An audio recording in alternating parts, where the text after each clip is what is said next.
Hey there, Independent Scientologists! Discover a new perspective to your bridge by visiting ao-gp.org. Get in session with remote auditing using the Theta Meter. Are you curious about where you stand? Head on over to ao-gp.org now and take our free personality test. Join the growing group of independent Scientologists today. Hi, and welcome to another AOGP Outside of the Church podcast brought to you by the Advanced Order of the Great Plains. That's us at ao-gp.org. This is season 8, episode 3. We're going to go over the Independent Scientology Code of Honor. Quenton and I are. How are you, Quenton? Hey, I'm doing fantastic. Great. So let's get rolling here. The Code of Honor starts out with no one expects the Code of Honor to be closely and tightly followed. It's an ethical code that cannot be enforced. Again, ethics is a personal thing. Any effort to enforce the Code of Honor would bring it into the level of a moral code. It cannot be enforced simply because it is a way of life, which can exist as a way of life only as long as it is not enforced. Any other use but self-determined use of the Code of Honor would, as any Scientologist could quickly see, produce a considerable deterioration in a person. Therefore, its use is a luxury use in which is done solely on self-determined action, providing one sees eye to eye with the Code of Honor. And that's the preamble to it. So, number one, never Well, desert go ahead. I was gonna say, even in reading that, I kind of chuckled a little bit because um, he says no one expects the code of honor to be closely and tightly followed. It's interesting because I follow this very tightly, Yeah, I use it and every day. yeah, I'm telling you, and it feels very um, right to me. So I'm only speaking about my own personal ethics and myself. But it feels very right to me to have something like this, a code of honor that one can hold and work with. Um, so I just think it's brilliant, but I just chuckle because it's like nobody expects it to be too closely and tightly followed. Yeah, and it comes up several times a week here at home with everybody, and it's important to know these in order to, well, I mean, what is honor? Do you have honor? Is it something that you get? Is it something that evolves in you? uh, Me personally, I think, auditing helps a person's viewpoint on honor, as far as, you know what do I do, what do I not do. And it's typically the things that we run into it most is with other people. Excuse Hmm. me. Because, like, number one, never desert a comrade in need, in danger, or in trouble. how many Yeah, times how many times have I used that? I mean, it comes up all the time. You don't just leave somebody standing there. You Who's a comrade and who's not? Well, most everybody I know is a comrade, even if they're, I just consider them acquaintance. They're not mhm. even doing services with us and stuff. We have people approach us all the time on Facebook asking questions. What do I do in this situation? Your honor is to do something for them if you can, don't you think? Absolutely. And I know for me in my particular work, um, I connect with people and we have this friendship, and that's the word I want to use for now. But I think comrade is probably even a better word because it does speak to that uh, a sense of duty. It does speak to that thing that I'm here for you consideration versus you know, my friend, sometimes with friendships, it can be emotional and one minute we're happy, next minute we're sad, one minute we're mad, next minute we're glad, with the friendship, that's kind of thing. But when you have a comrade, like this is somebody who you're supposed to be there for, and Yeah. they know they're supposed to be there for you. And that feels very good. And so I love how Larry started with that, never desert a comrade in need, in danger, or in trouble, because they need you. That's why you're there. Yeah. And that goes in with number two: never withdraw allegiance once granted. When do you Mhm. grant allegiance? Is it because they're an acquaintance, or they're a friend, or they're somebody that does independent Scientology with you? Or, I mean, and that's where it, it can be loosely or closely applied. Who do you have allegiance to? Some people don't have a Mm, lot of, they're just like, well, that's their problem. Let them figure it out. I personally, and I don't think you personally operate that way. You're there to give advice and point things out and help people yeah. when they need it. And allegiance to me, in a lot of cases, I don't even have to know somebody. If they need some help, I consider them my comrade. So it's one and two are Hmm. almost synonymous to me. Hmm. You want Yeah, to? I think for me, allegiance, um, it's a pledge, it's an oath, and so it makes sense that you don't withdraw it once it's granted. Like I've made this vow, I've made this oath, I made this covenant, I made this pledge.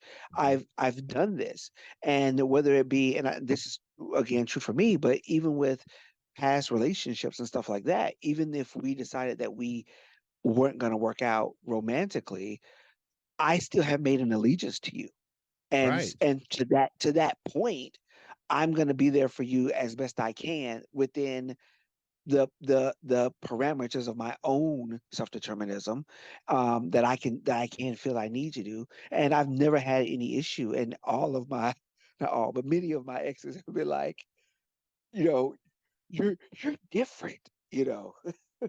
Right. And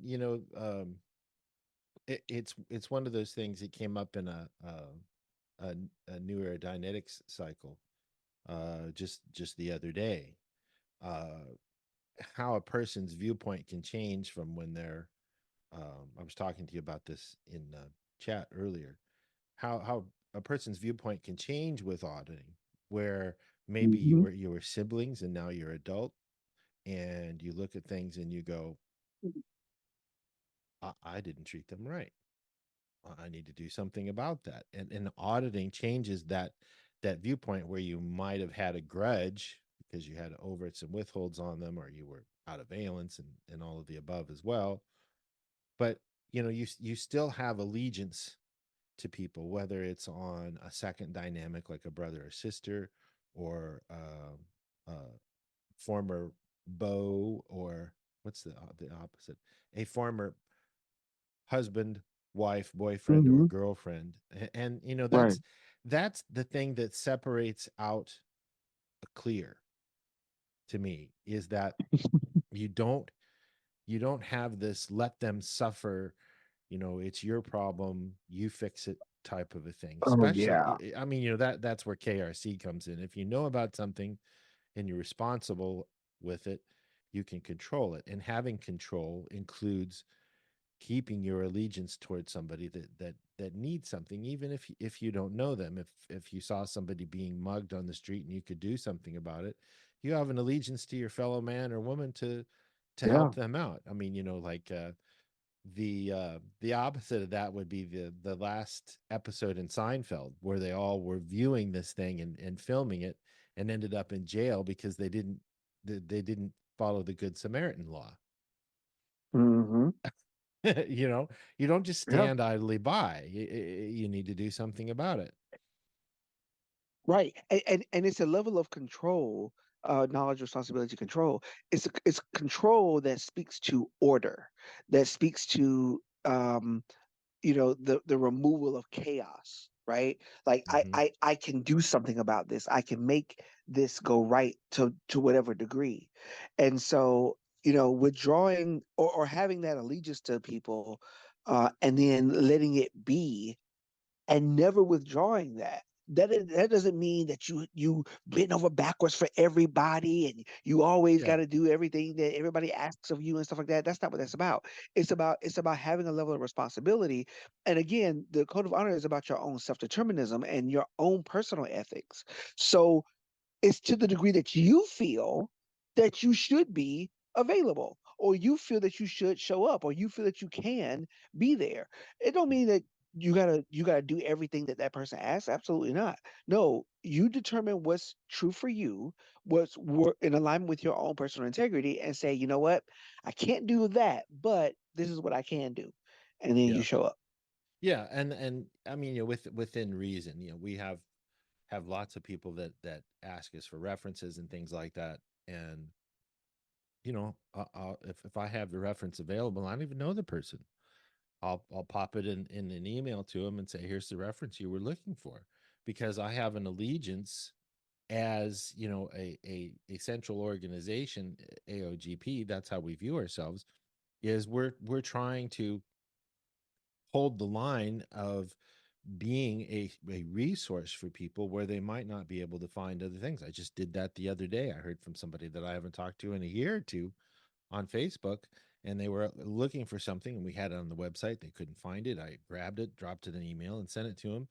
And but I mean, of course, like you said, it goes to how much how much time do you have to divert out of your regular schedule to do something for somebody, when you have to go, okay, look, there needs to be an exchange here, but you can at Right. least give them LRH's written data, and go from there. And if they do something with it, with you or with somebody else, I sleep better at night. Hmm. So, Yeah. I have an allegiance to my third and fourth dynamic, and I do that as a courtesy service, because we have the data available, and we have it in the proper format. Keeping Scientology working, having the correct technology. So if I didn't do that, I wouldn't be keeping my own code of honor, which we'll get into later Yeah. on here, and this comes back in one of the other precepts here. So you want to do number 3? Yeah, I was gonna say, and what you just said actually leads right into number three. It says, I'm sorry, never desert a group to which you owe your support. So, again, when we talk about humanity, when we talk about your neighbor, when we talk about um the people who you might not know, but they are part of your third dynamic, they are part of your group. Like, don't desert them when when you owe them your support. Like, you're supposed to be there. You're supposed to support on what, again, to your own degree, to what you feel is right for you to do, but don't desert them when they need you.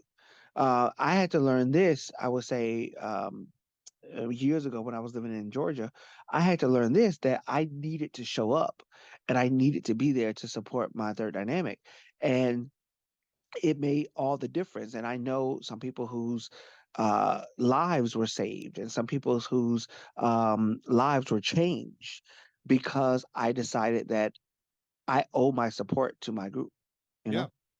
Yeah. One thing that came to mind to me was, um, when I was still in the church, once now over 20 years ago, but it was around 2002, 2003. There was a gal who was on her meter course, from Orlando org, and she was at Tampa org, and and I may have even told this story in a podcast, but I'll make it short. She was just struggling to get through her, video for her Hmm. meter course.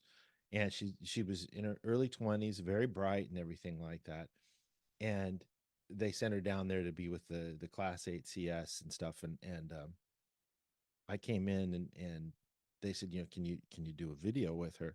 And I said, sure, because that's the onus that you have when you're a trained auditor, is you get used a lot in the course room, because there aren't a lot of trained auditors.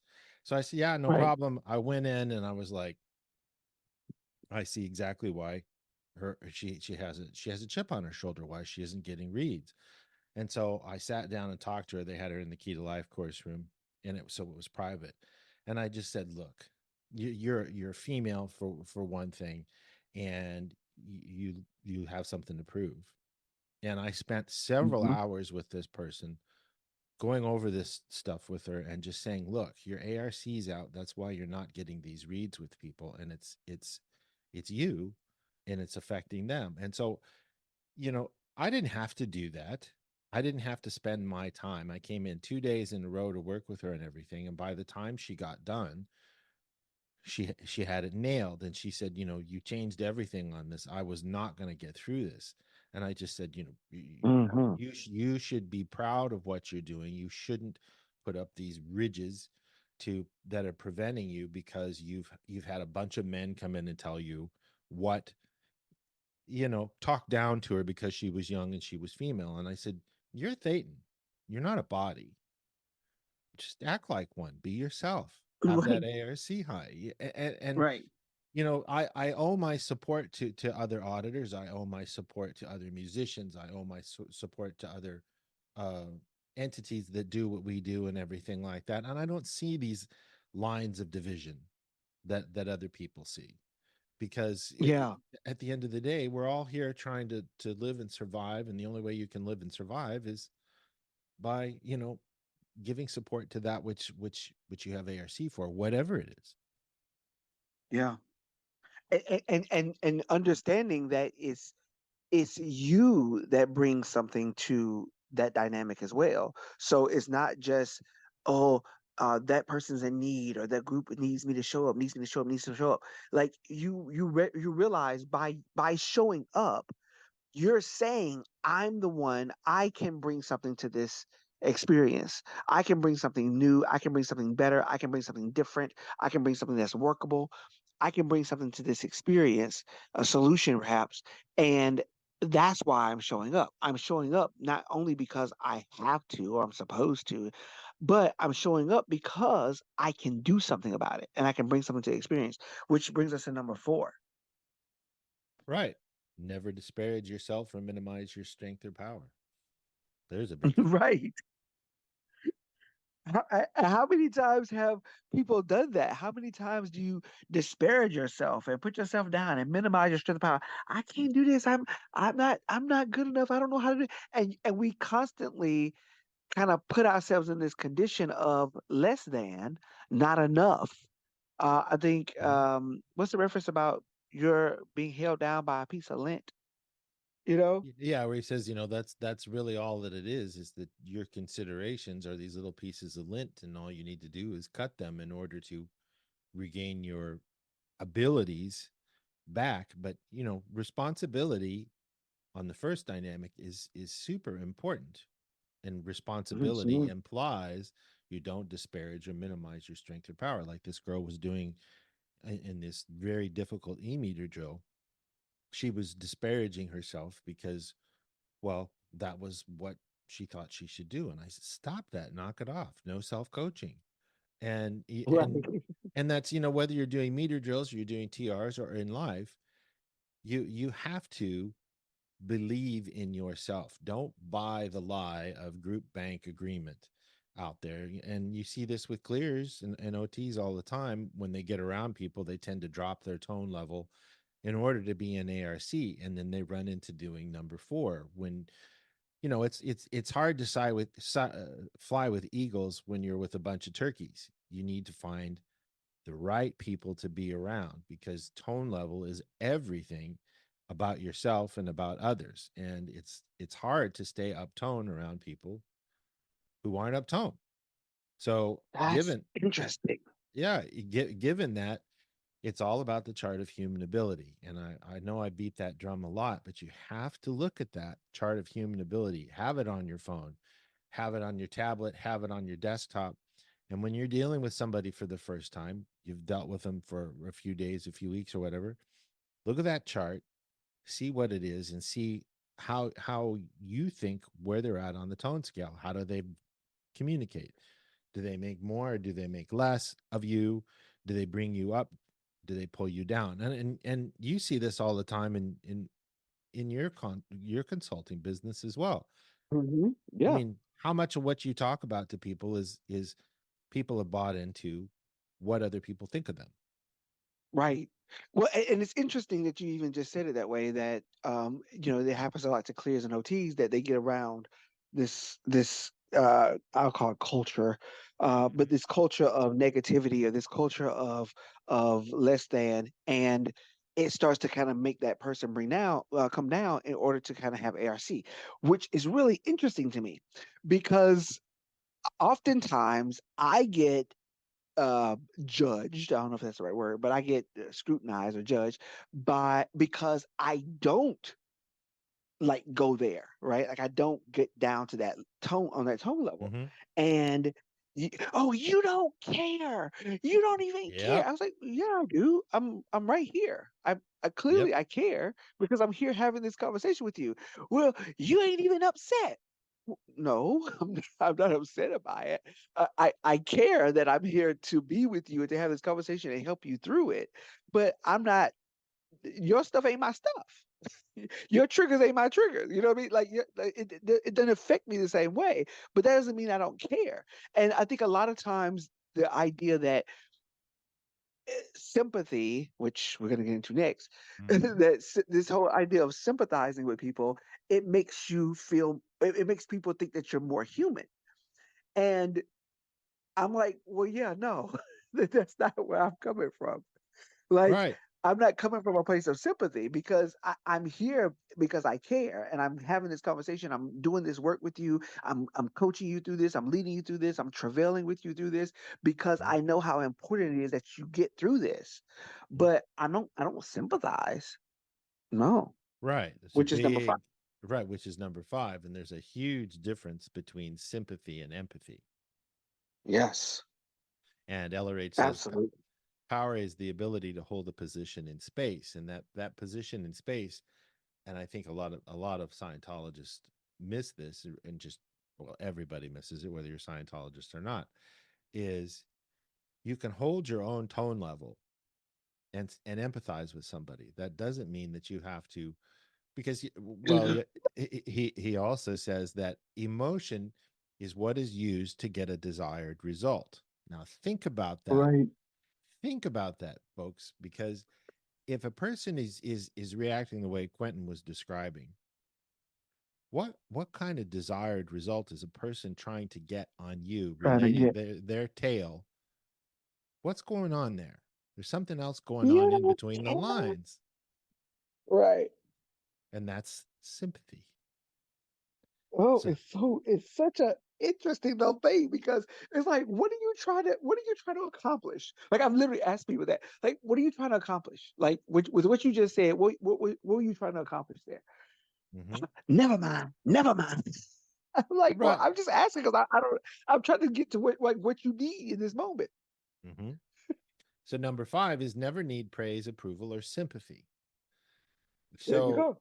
so to me, and I think that this, what's between the lines there is that people relate their tales to you because they're looking for sympathy, and inside of that, in very small fine print, is they're looking for the magic word of agreement. Hmm. I want you to agree with what it is that I am doing or I did. Therefore, I want sympathy. And therein lies the rub. Why do you want Hmm. sympathy? Well, we know what sympathy has to do with service facsimiles, making yourself right and others wrong. I'm right, I'm right, I'm right. And everybody can be right. But praise, approval, or sympathy, because when you do that sort of a thing, are you being a cause or are you really being at effect when you do that? I Yeah. want you to agree with me. You're being at the effect of your own causation. And and Right. and you're trying to get agreement for something that you did. And you're great.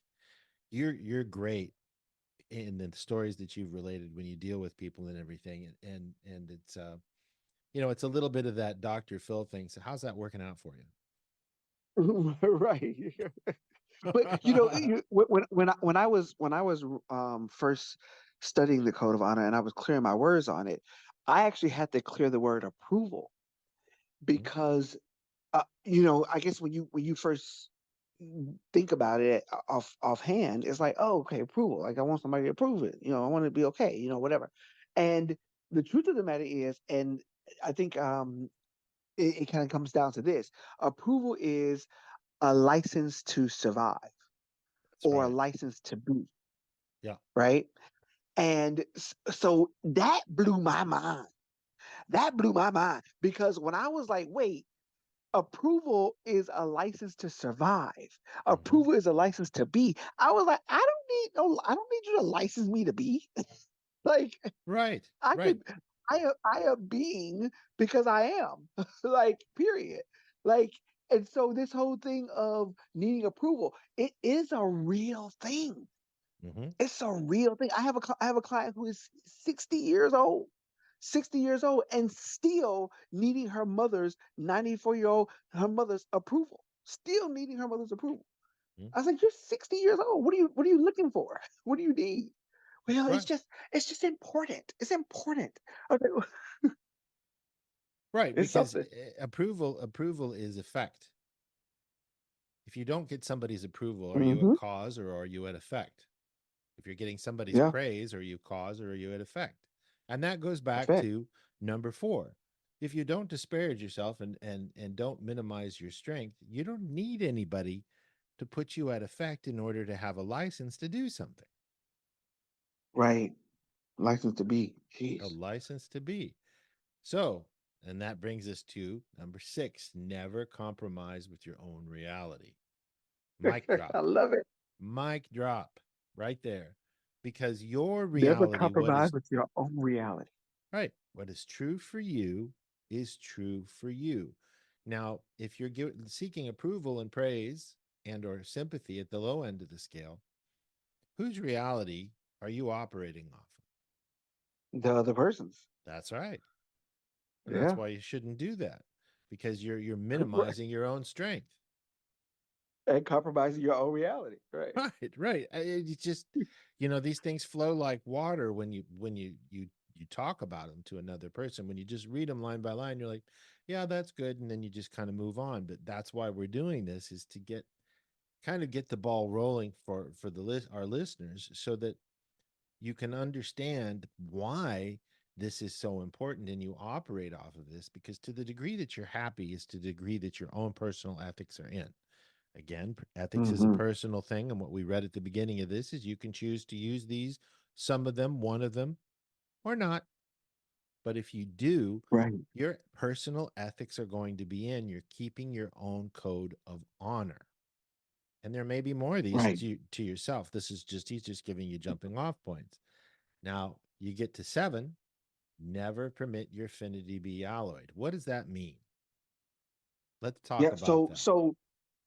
So never permitting your affinity be alloyed. In other words, don't allow the things that you or the people or the things that you care about to be mixed up or to be confused or to be muddied up by other things, other viewpoints, other considerations. In other words, who you are, who you love, how you present, who you are, and the way you stand in that. Don't allow that to be muddied. Don't allow it to be mixed up with Mhm. all these other viewpoints and considerations. And that's why he said right before that is never compromise with your own reality. If you know who you are, what's true for you is true for you, and then you never permit your affinity to be alloyed, you can stand in any space, Mhm. anywhere, communicate with anybody, the president of the United States to the lowest person, begging on the street. You can be anywhere because you get to stand in your own power. Again, the ability to hold a position in space. You get to stand in your own power. And it's such a beautiful thing that he kind of flowed this out because the when you allow yourself to be your affinity to be alloyed, it starts to make you confused about Yeah. you. It's such an Right. interesting thing. Yeah, and that goes towards people again in 1 and 2. Never desert a comrade in need, in danger, or in trouble. Never withdraw allegiance once granted. And 3, never Mm-hmm. desert a group to which you owe your support. Because if you're allowing your affinity to be alloyed, somebody says, "Well, George, I saw him doing something, blah blah blah, natter natter natter." Well, now you're the object of third party situation, Mm-hmm. and you don't have to accept that at all. You just have to look at it as what it is. What's criticism? Criticism is typically the other person is trying to reduce the other person because they've committed an overt or overts against them. You need to Right. keep that in mind and not let your affinity be alloyed and changed into something else than what it was for a person, because it's so easy to do. If you don't have anything nice to say, don't say anything at all. And Right. And LRH didn't come up with that, but I mean, it's in Science of Survival. If you don't have anything good to say, you don't have anything that's positive or theta from a Scientology viewpoint, then don't say anything at all. Don't pass on bad news, and that way you're not causing other people to have different viewpoints on others or things. Right. So that brings us to 8. Do not give or receive Number 8. communication unless you Okay. yourself desire it. Yeah, and I just kind of touched on that when I said you can communicate, you can talk to anybody, you can be like never allow or don't give or receive communication unless you yourself desire it. The Let me tell you why this is so important. Because how many times have we been in situations where we felt forced, whether it be our parents, hello, we've all experienced that one, right? Whether it be our parents, whether it be people around us, our friendships or whatever, we all have been in situations where I really don't want to answer this phone, Mm-hmm. but I know I got to answer the phone or else it's gonna be a problem, or something like that happens. Just you don't have to do that. You don't have to do that because what ends up happening is you start to compromise with your own reality. The first thing, like if you're in the middle of something or whatever, you start to compromise. And again, going back to the parent thing. How many times have we had a parent or have somebody who's had a parent, and I know this parent is going to be negative. I know she gonna say something about my weight. I know she gonna say something about my situation, my job, that old piece of job, that old piece of car. My grandma used to say that old piece of car, Mm-hmm. you know. Yeah. and and you don't always want to hear that. You Mm-hmm. don't want to hear. I don't want to hear that. You know. And yet, because it's Big Mama, you answer the phone, and and then now you feeling some kind of way. Right. Well, I No. mean, you see this a lot in social media where people are trying to goad you into communicating and granting life to their negativity. Hmm. And like LRH says, Absolutely. we just do not acknowledge an end theta line, because then That's you're so just good. dropping down to their tone level. And now you're having to play this game of he said, she said, and you said this, and it doesn't go anywhere.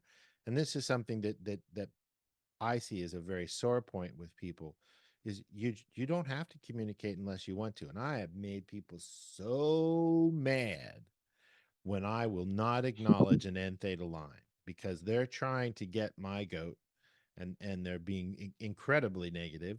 And it's just like, nope, no calm, because I'm not going to acknowledge it, any kind of communication, until you bring yourself up tone. And if you can't do that, there's nothing more to say. And that's power, is the ability to hold a position in space. You don't have to drop your tone level to be in communication. Well, right, and it also speaks to your own self determinism. It speaks to you determining for yourself how you want to feel, what you want to receive, what you want to give as far as communication goes. It speaks to that. And let me be also very clear: communication doesn't just mean talking. Let me be very clear. That's right. Communicate Communication doesn't just mean talking. I had somebody who contacted me recently and wanted to borrow some money. Hmm. And I didn't want to give that communication. So like I don't feel I have to give that communication unless I desire to do so. And I did Right. desire. Right. You Power know, is the it's ability to so hold a position in space. yeah. And it makes you true to your own self-determinism, because I am now determining how I'm going to move through this experience, through this life, through these conversations or whatever, and how I'm going to feel about it. And I think that's really important on a basic human level, because that's where again emotions are trying to get a result. Use emotions to get a result. Right. And so when you can keep your self-determinism in, even in this point, right, then it makes you so much stronger for yourself when you need to show up for yourself, when you need to do what you need to do for you. Self-discipline is a part of that as well, which leads Very us to much number so. 9. Hmm. Your Your self-determinism and your honor. self-determinism, Go ahead. Go ahead. yep, your self-determinism and your honor are more important than your immediate life. This is huge. Your self-determinism and your honor are more important than your immediate life. Mm-hmm. You would think that what do you say? That if I just survive, if I just live another day, if I just get through this relationship or get through this conversation or get through this experience, you would think that that was probably more important, right? Like my life, Mm-hmm. me living another day. But actually, your self-determinism and your honor are more important. There's times when sometimes you just got to stand up for what's right, That's and you right. got to be true to what's right for you and say, this is what's right to me. This is what's right for me. And I'm not compromising that. Mm-hmm. And sometimes that causes other things to occur. Yeah, I think there's that uh there's a cover for the band Rage Against the Machine where they have the black and white photo of the monk setting himself on fire in protest to the war in Vietnam. Mm-hmm. Now, I would say Absolutely. that that's a little bit extreme from my standpoint, but from that individual's viewpoint, he was keeping his honor in order to make a point that this is madness, and This this is is crazy. Yeah. yeah, and Yeah. ethics is a personal thing, and so you have to really look at that. You see it all the time in the movies where somebody, and sacrifice is pretty low on the tone scale, but sometimes you got to do what you got to do, to keep your own code of honor in, and your immediate life is not as important as your own self-determinism and that honor. And it's a sore point as well, is that it's the opposite of what's in it for me. Mm. It's the complete opposite Mm-hmm. of what's in it for me. So uh that brings us to 10. Go ahead. Well, I was gonna say on that point too, because and I think about the Martin Luther Kings of the world. I think Mm-hmm. about the people who said, like, I'm gonna speak my truth, even though the culture or the community or the odds or whatever are against me.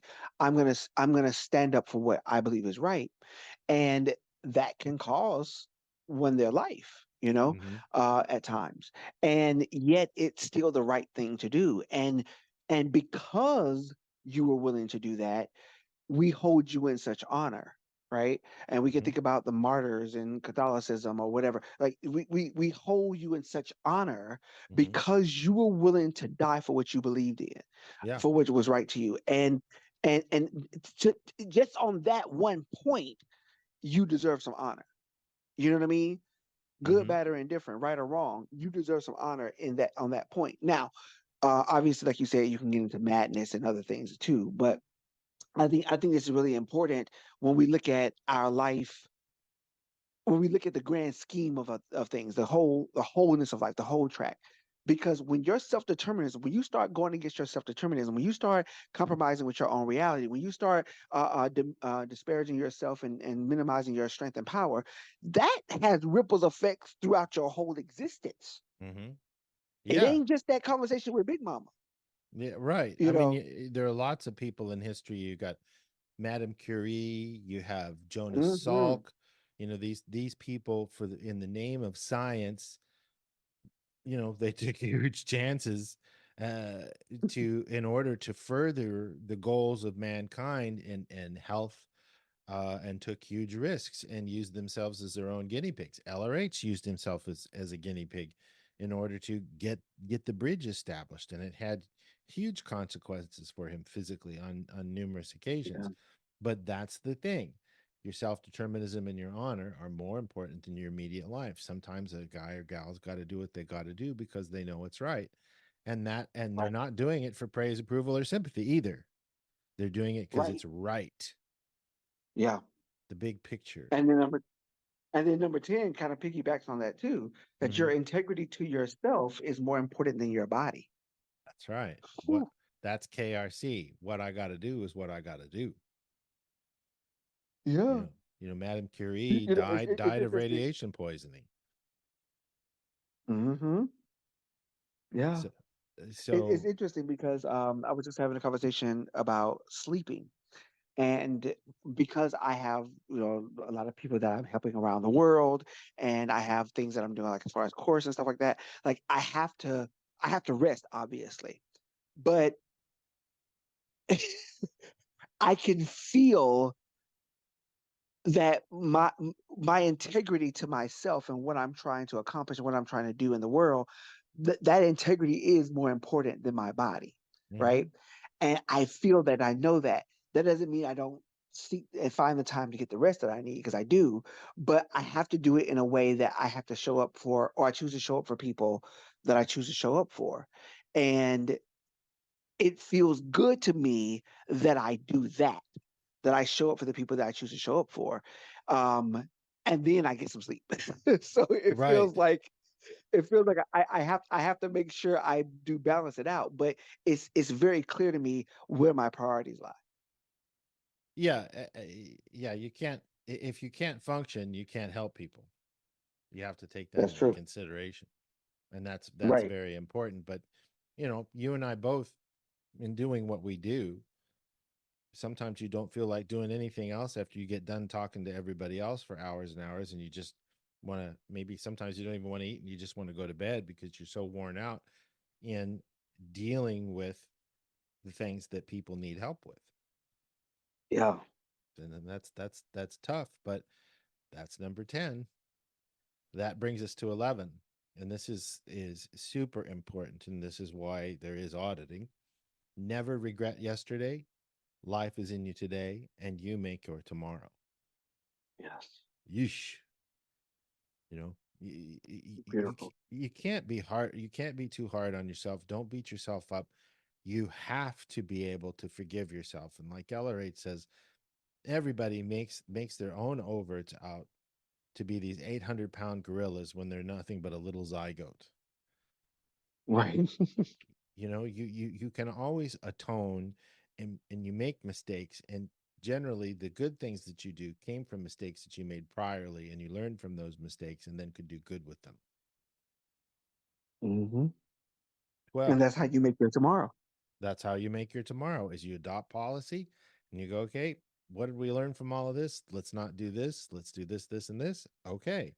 So don't be too hard on yourself.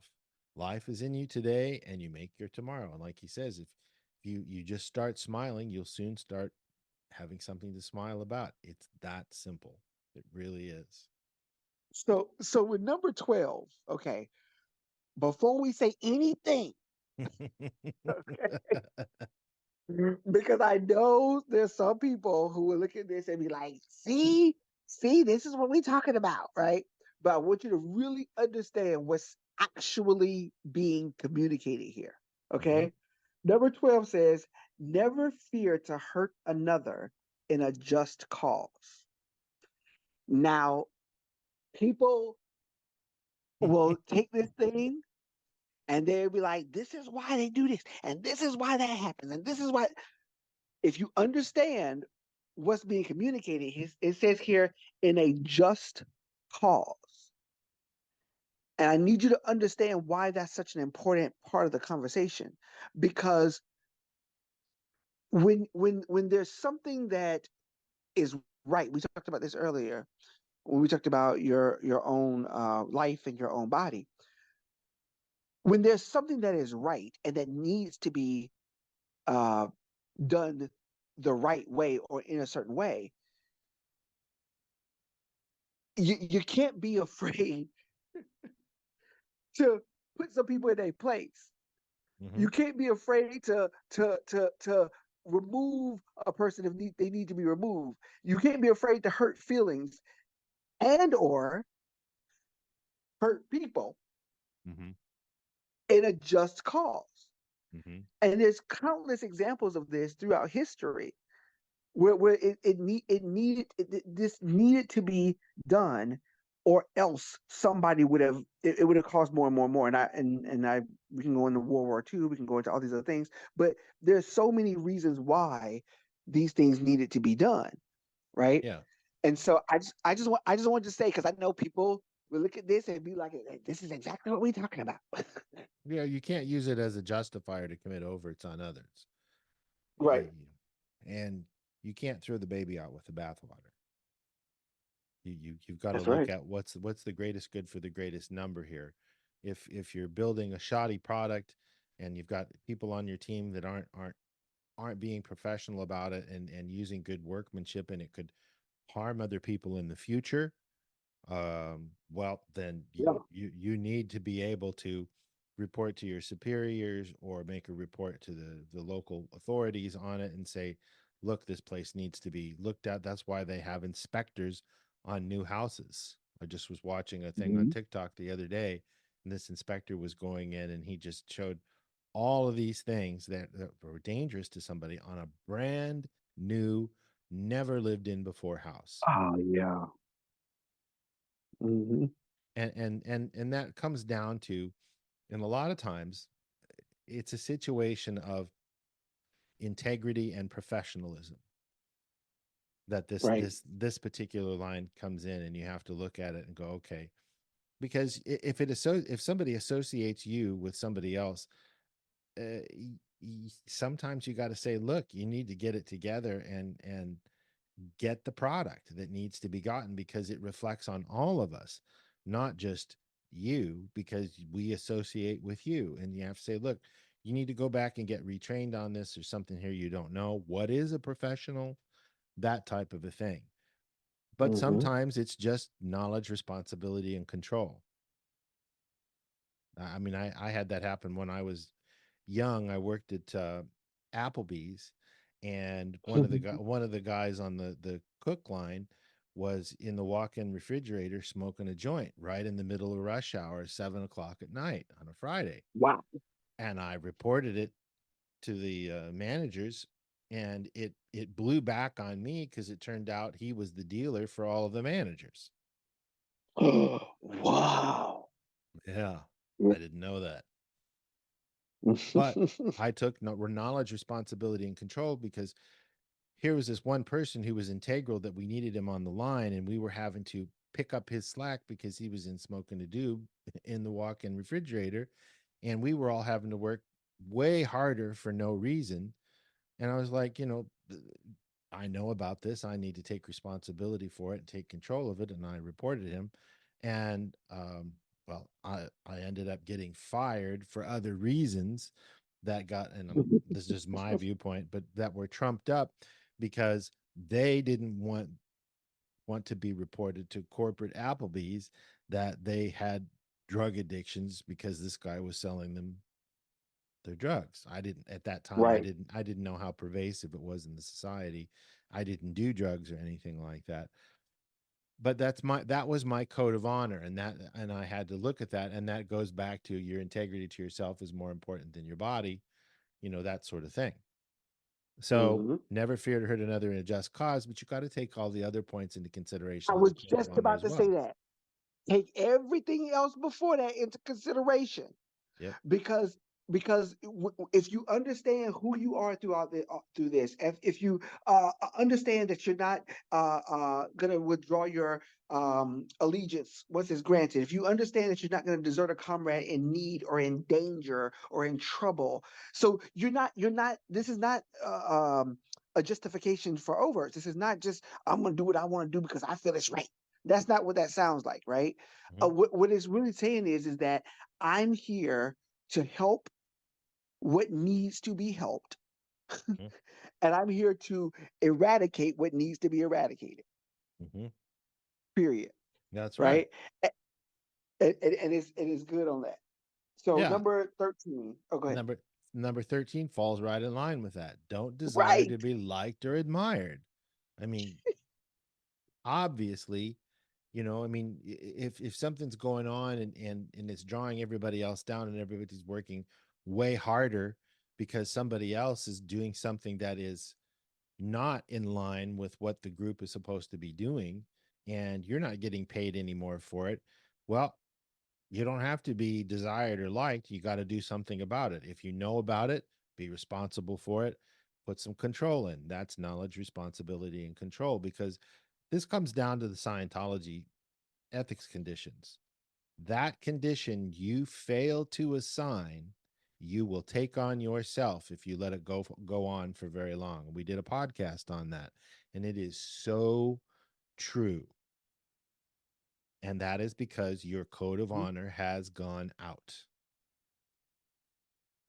That's it. Right. Do not send for who the bell tolls. The bell tolls for thee, For because you thee. did not do it when you should have done it. Do not desire to be liked or admired. If it needs to be done, knuckle down, write the report, get in touch with whoever you need to get in touch to, or find out what the situation is sometimes first, like in my case, because it blew back on me. But the thing is ultimately I kept my integrity in. Right. You got to do that. And that goes to 14.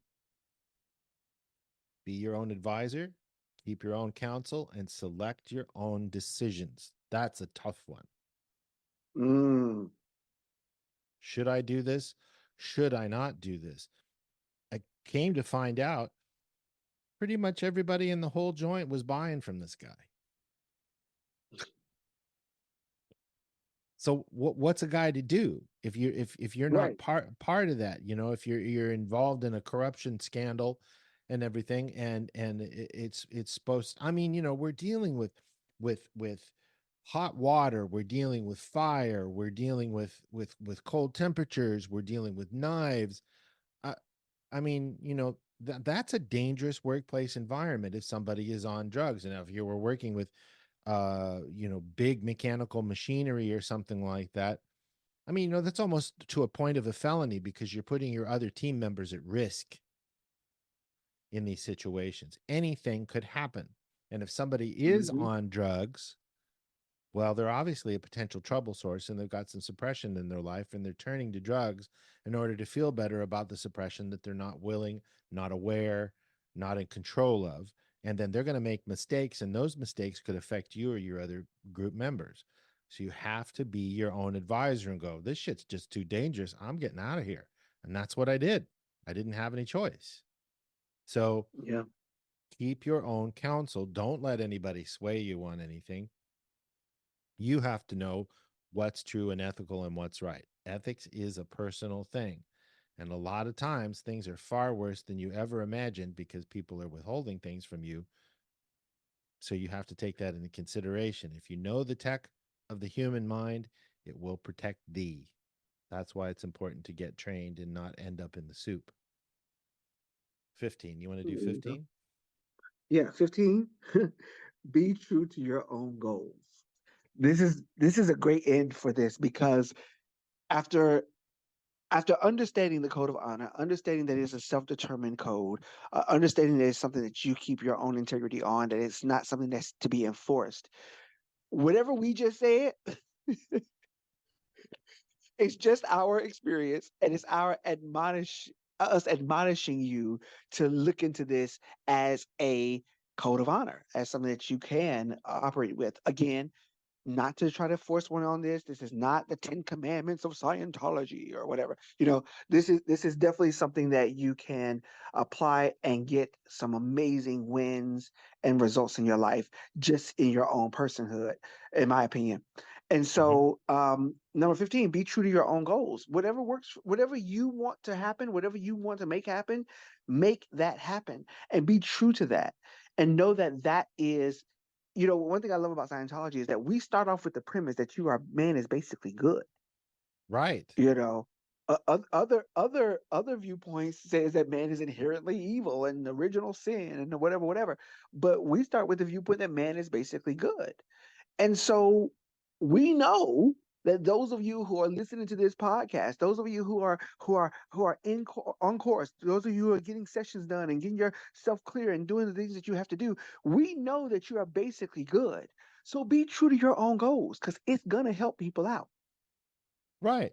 And the more data you have to operate off of as to what your goals are, and you look at, okay, What can I do that can help myself and my dynamics and your dynamics or other people's dynamics, because they're all interconnected. We're all in the same room as beings.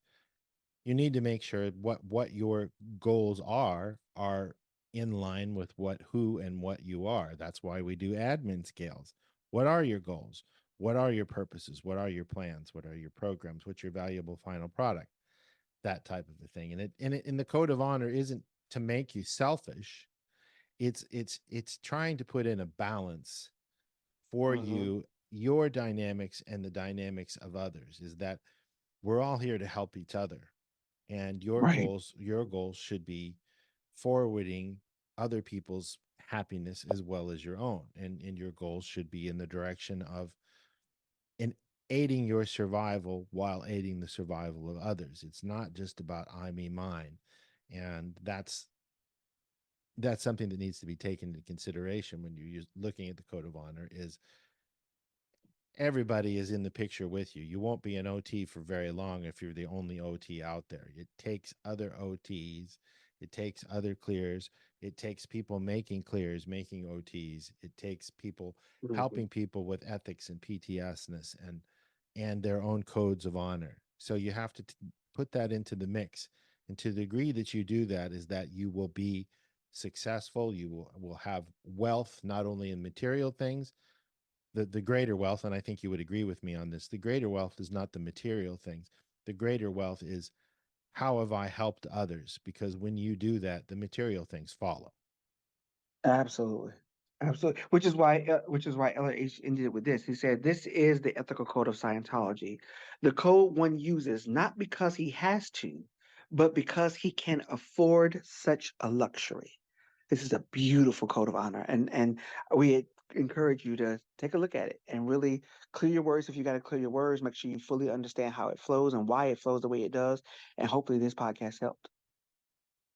Thank you all for listening. For Quenton and myself, we hope you've enjoyed the podcast, and we'll have another podcast out in another day or two. We're going to try and get out 2 or 3 or more a week. We've just been so busy with auditing and training that it's been hard to do podcasts the last 10 days to 2 weeks, but we're getting back on it on a regular schedule. And I'm very appreciative that Quenton has taken his time to do this podcast with us. We'll talk to you all soon. Namaste, and we love you. Bye-bye. Peace.